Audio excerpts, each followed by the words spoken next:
नमस्कार दोस्तों, आप देख रहे हैं एंडीन्यूज.इन और मैं हूं राजन सिंह। फतेहपुर के गाजीपुर पहुंच रहे हैं प्रदेश के उप सीएम केशव प्रसाद मौर्य। गौर से देखिए किस तरह से सुरक्षा व्यवस्था चकाचौंध की गई है ताकि किसी प्रकार की सुरक्षा व्यवस्था में चूक ना हो। सुबह से लोगों के मन में उत्साह देखने को मिल रहा है। लोग बढ़ चढ़कर रैली का हिस्सा बनना चाहते हैं। लोग सुनना चाहते हैं कि उप सीएम रहे केशव प्रसाद मौर्य फतेहपुर जनपद की रैली को क्या संबोधन करेंगे। हालांकि किसान परेशान है, आवारा मवेशियों को लेकर लगातार सरकार से नाराजगी जाहिर कर रहे हैं, लेकिन लोगों को यह भी आस है कि केशव प्रसाद मौर्य आज आ रहे हैं और उनके बीच अगर यह बात रखी जाएगी तो जल्द आवारा मवेशियों की समस्या का समाधान किया जाएगा। सुबह से ही लोग बढ़ चढ़कर रैली में हिस्सा बनने के लिए गाजीपुर पहुंच रहे हैं। केशव प्रसाद मौर्य आगे आएंगे, हम आपको दिखाएंगे उन्होंने क्या कहा। एनडी न्यूज के लिए फतेहपुर से इस स्टोरी को कवर किया है जावेद अहमद ने और उनका साथ दिया है एनडी न्यूज टीम ने।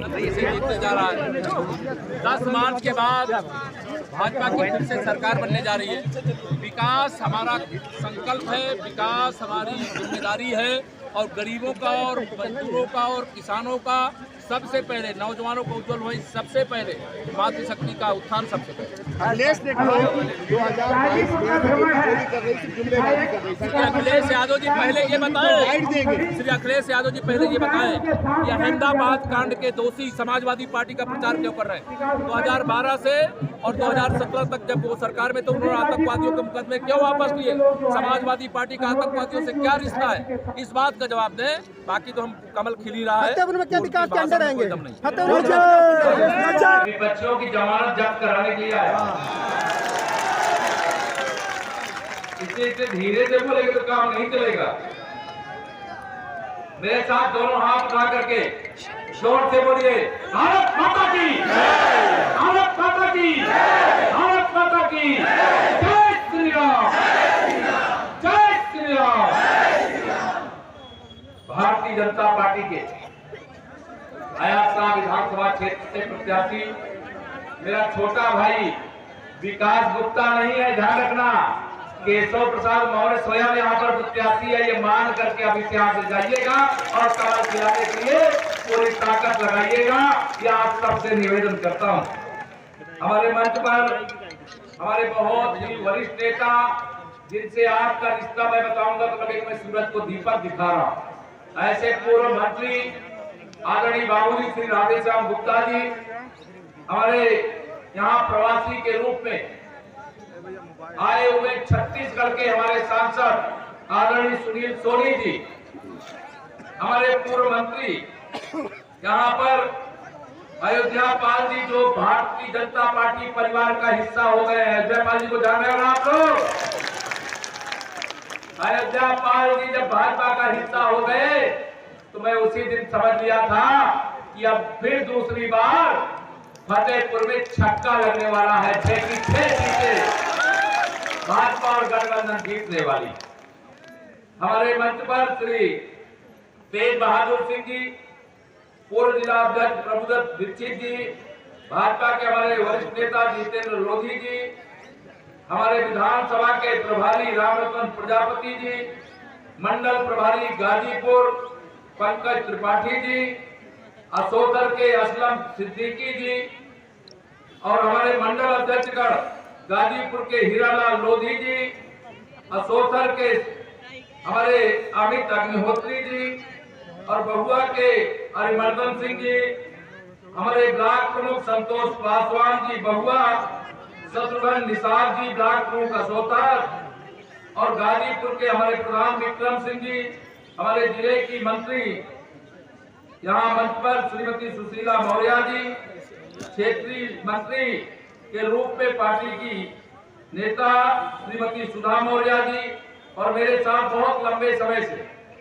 जो साथ में जुड़े हुए आपके ही यहाँ के निवासी श्री मनोज कुशवाहा जी, जानते हैं आप लोग नहीं जानते? मनोज कुशवाहा जी, मंच पर हमारे अन्य कई वरिष्ठ नेता यहाँ पर विराजमान, सबका नाम लूंगा तो देर लगे। आप सभी मंचस्थ और मंच के सामने बैठे हुए, चाहे वो हो, चाहे मेरे दूध के त्रिदेव हो, चाहे मेरे शक्ति केंद्र के पदाधिकारी हो, चाहे मंडल, जिला, क्षेत्र जिस स्तर के भी हैं या होने वाले, ऐसे सभी कार्यकर्ता और यहाँ विशाल जनसभा में उपस्थित इस चिलचिलाती धूप में भी मेरी माताएं बहनें इतनी बड़ी संख्या में, मेरे बड़े बुजुर्ग जिनके पास तक मैं यहाँ से पहुंच के आ नहीं सकता, यहीं से आप सबके चरण छू करके अपने छोटे भाई विकास गुप्ता के लिए आप सबका आशीर्वाद मांगता हूं। आपसे एक और अपील मैं करूंगा, क्योंकि फैजाबाद में 5 और विधानसभा सीटों पर हमारे प्रत्याशी चुनाव लड़ रहे हैं, जिसमें जहानाबाद से श्री राजेंद्र पटेल जी लड़ रहे हैं, बिरकी से हमारे सहयोगी अपना दल के श्री जय कुमार जैकी जी लड़ रहे हैं, सदर से श्री विक्रम सिंह जी लड़ रहे हैं और हुसैनगंज से श्री रणवेंद्र प्रताप सिंह जी लड़ रहे हैं, खागा से श्रीमती कृष्णा पासवान जी लड़ रही हैं। ऐसे में अपने सभी विकास जी सहित 6 के 6 प्रत्याशियों के लिए यहां से अपील करता हूं कि उनको भारी अंतर से विजयी बना करके जिनका फोन हो, परिचय हो, रिश्ता हो, फोन करने का काम करिएगा। यह आप सबसे निवेदन करते हुए सबको जिताने का अनुरोध करता हूं। और यह मेरे लिए तो आप जानते हो, मैं तो कौशाम्बी और फतेहपुर में कोई दूरी है क्या? अब आपकी बात तो पार्टी नेतृत्व ने मुझे भी सिरातू से लड़ा दिया है, तो आप ये ध्यान रखना, उधर आपका डिप्टी सीएम अगर केशव प्रसाद बैठा है तो विकास गुप्ता को भी डिप्टी सीएम से कम मत समझना, ध्यान रखना ऐसा। जो भी काम होगा विकास की गंगा बहाना यह भारतीय जनता पार्टी का संकल्प है। और जब आपने देश का प्रधानमंत्री माननीय नरेंद्र मोदी जी को बना दिया, जो गरीबों के मसीहा हैं, उनको तो लगातार एक ही चिंता रहती है, मेरी माताओं बहनों का, मेरे गरीबों का, मेरे किसानों का। अभी आए थे प्रधानमंत्री जी, आप में से नहीं जानता कौन कौन गए थे। हर समय मेरी कभी भेंट हो जाती सौभाग्य से, तो एक ही बात वो करते हैं, मेरे गरीबों का ख्याल रखना, मेरी माताओं बहनों का ख्याल रखना, मेरे किसानों का ख्याल रखना, मेरे जवानों का ख्याल रखना। यह निर्देश देते हैं हमको, और जब वे निर्देश देते हैं तो मैं भी गरीबी से निकल करके ही सार्वजनिक जीवन में आज उत्तर प्रदेश का उप मुख्यमंत्री हूं। तो मुझे गरीब का, जब हमारा सबसे बड़ा नेता जो गरीबी का सबसे बड़ा संकट झेल करके आज देश के प्रधानमंत्री बने हैं, वैसे माननीय नरेंद्र मोदी जी के प्रधानमंत्री बनने के बाद बताओ गरीबों की चिंता कम हुई है कि नहीं? बताओ, मुझे सही सही बताओ, कम हुई है कि नहीं कम हुई है? अब हम ये नहीं कहते हमने सारी समस्या खत्म कर दी है, लेकिन आज गरीब आदमी कह सकता है कि मेरा बेटा, मेरा भाई देश का प्रधानमंत्री है तो मेरे घर में कोई भूखा नहीं रहता है।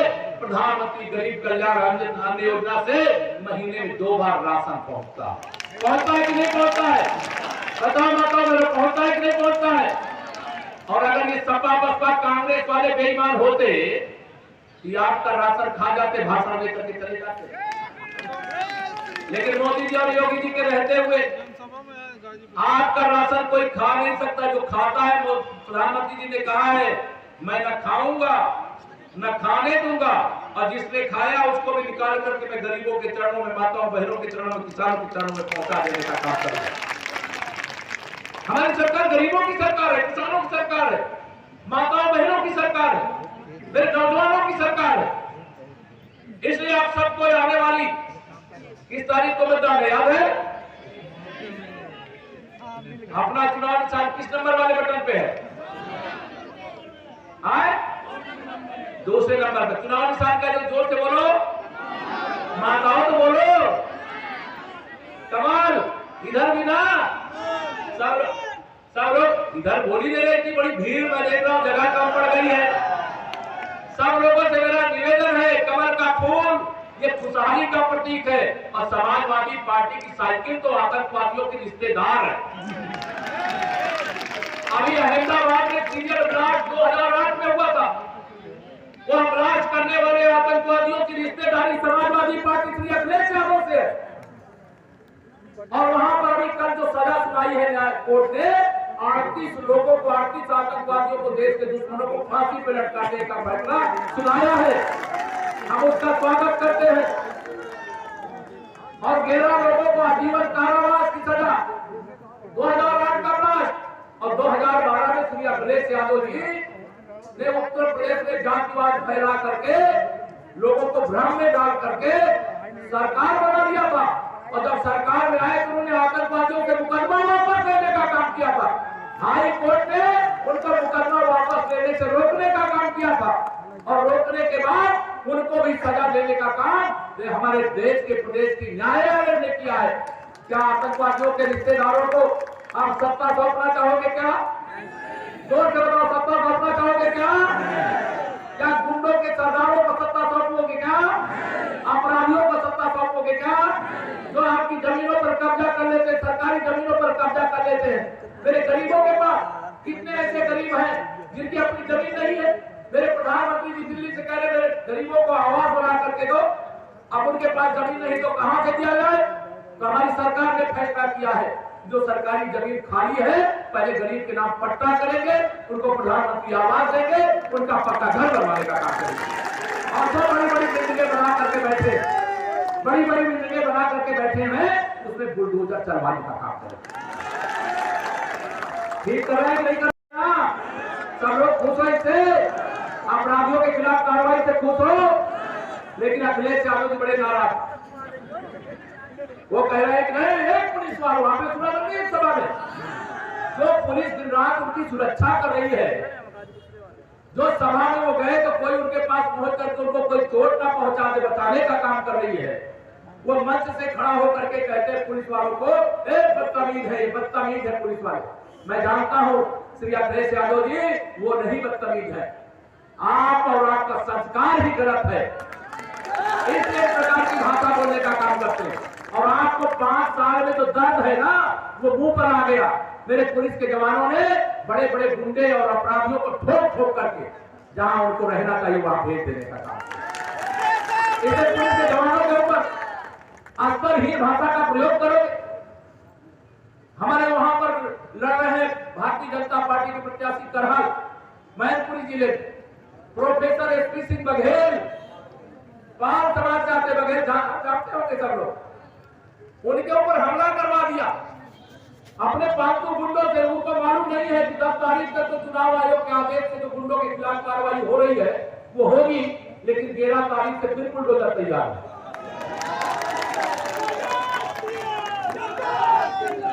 वहां लोग काम करने जाता, मैं भी गया था, मेरे सामने तो उनकी हिम्मत नहीं हुई, मेरे सामने हिम्मत नहीं हुई बोलने की,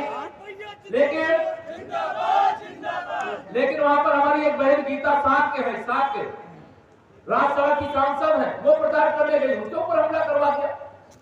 अरे गुंडो इतनी तबीयत मत बिगाड़ो,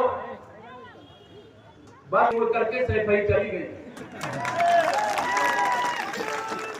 तीसरे चरण, चौथे चरण, 5वें चरण, 7वां चरण आते आते ये बंगाल की खाड़ी पहुंच जाएगी।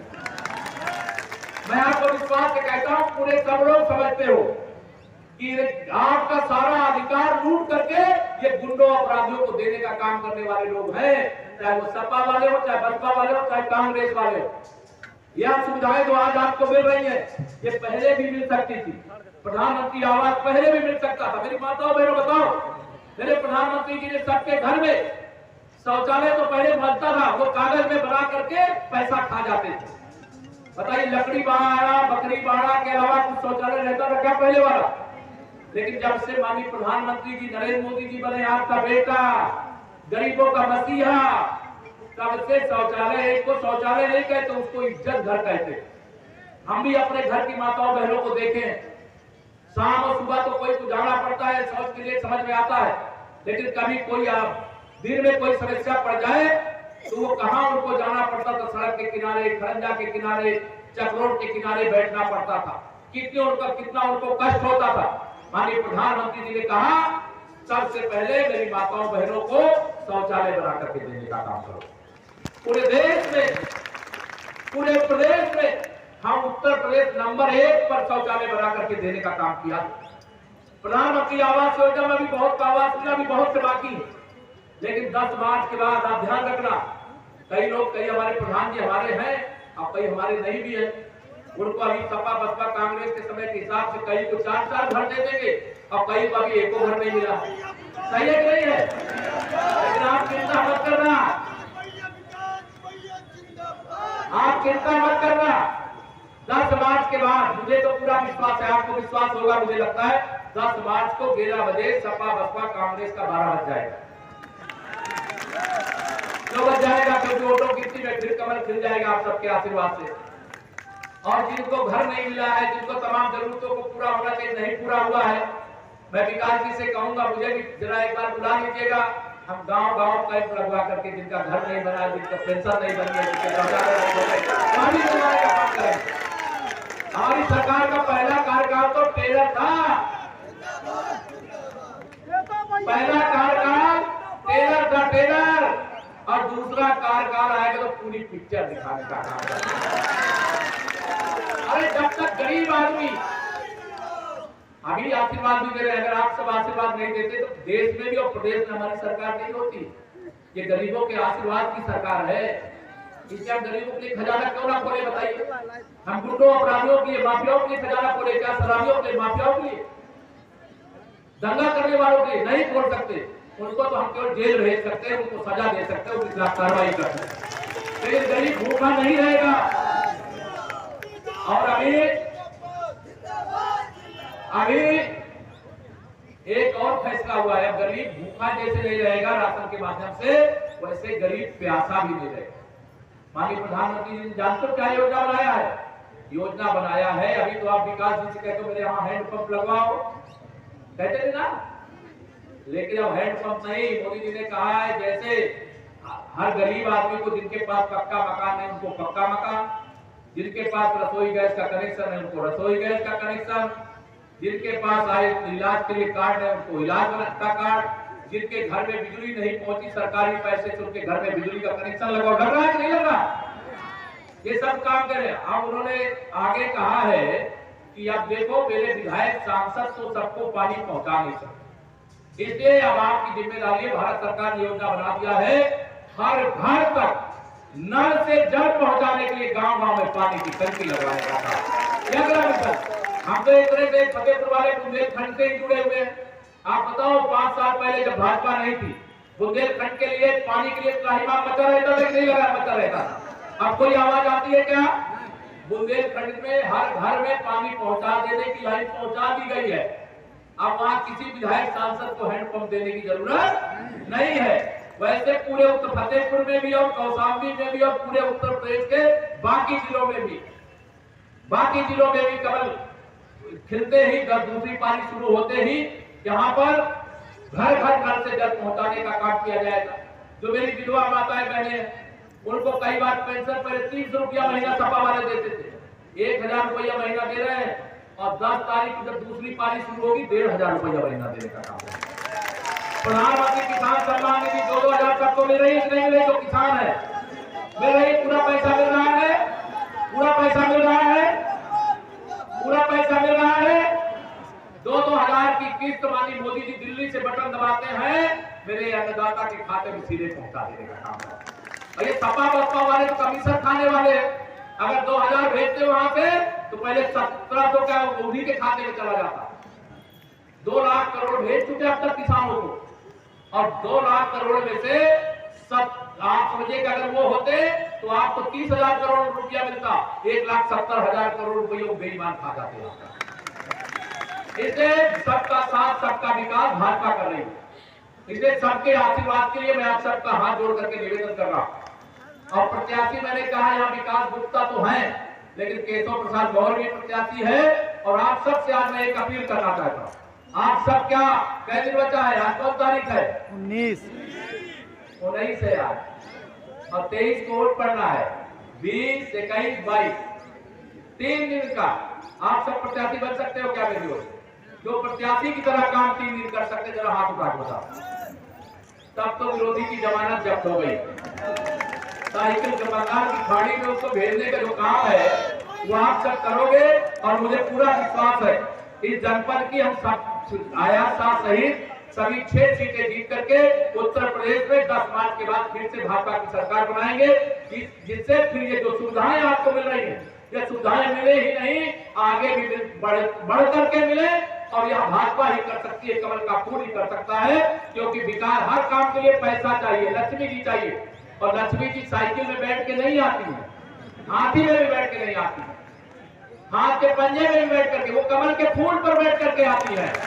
इसके कमल का फूल खिलाओ, खुशहाली लाओ, विकास पाओ, वो आपका हक है। हर बेईमान को बीच से निकाल करके आप तक पहुंचाने का काम करेंगे, यही निवेदन करके आगे मेरी सभा है। मेरे सहयोगी मुझे पर्ची पकड़ा गए कि लेट हो रहा है, तो मैं आप सबसे क्षमा चाहते हुए 10 मार्च के बाद कोई समय निकाल करके, बहुत पवित्र स्थान है, मैं देख रहा हूँ कि यहाँ पे मंडप भी बना हुआ है, या स्थल भी बना हुआ है, आगे कभी कोई कार्यक्रम बना करके आप सबका आशीर्वाद देने के लिए मैं फिर आऊंगा। लेकिन मैं इतने वादा लेके जाना चाहता हूँ, वोट मुझे कर्ज के रूप में दे दीजिए। वोट क्या, किस रूप में? कर्ज के रूप में दीजिए।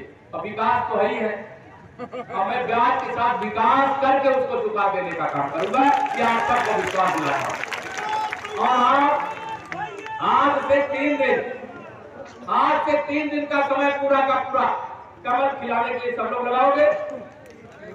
आपकी होली पर मेरी माताओं बहनों, माननीय प्रधानमंत्री मोदी जी ने कहा है, मेरी माताओं बहनों को होली से जैसे दूसरी पारी सरकार की बने,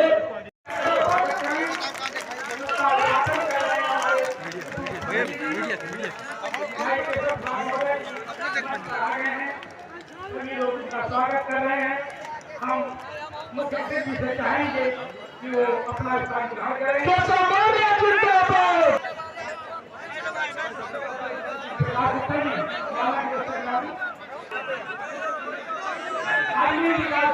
अनुरोध करेंगे कि वो मुख्य उत्तर प्रदेश के उप मुख्यमंत्री केशव प्रसाद जी का माल्यार्पण कर स्वागत और अभिनंदन करें।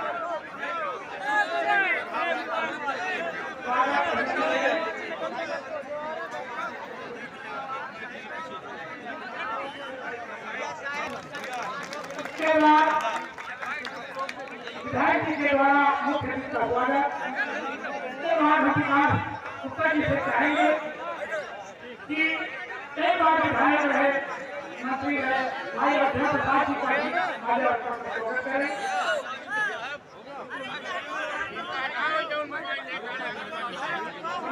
तेज प्रताप जी का माल्यार्पण का स्वागत करें।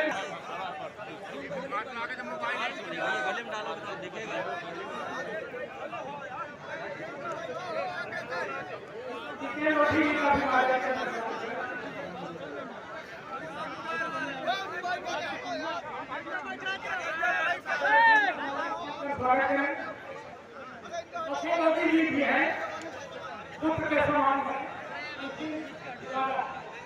विधायक जी के द्वारा ज्यादा कार्यक्रम हम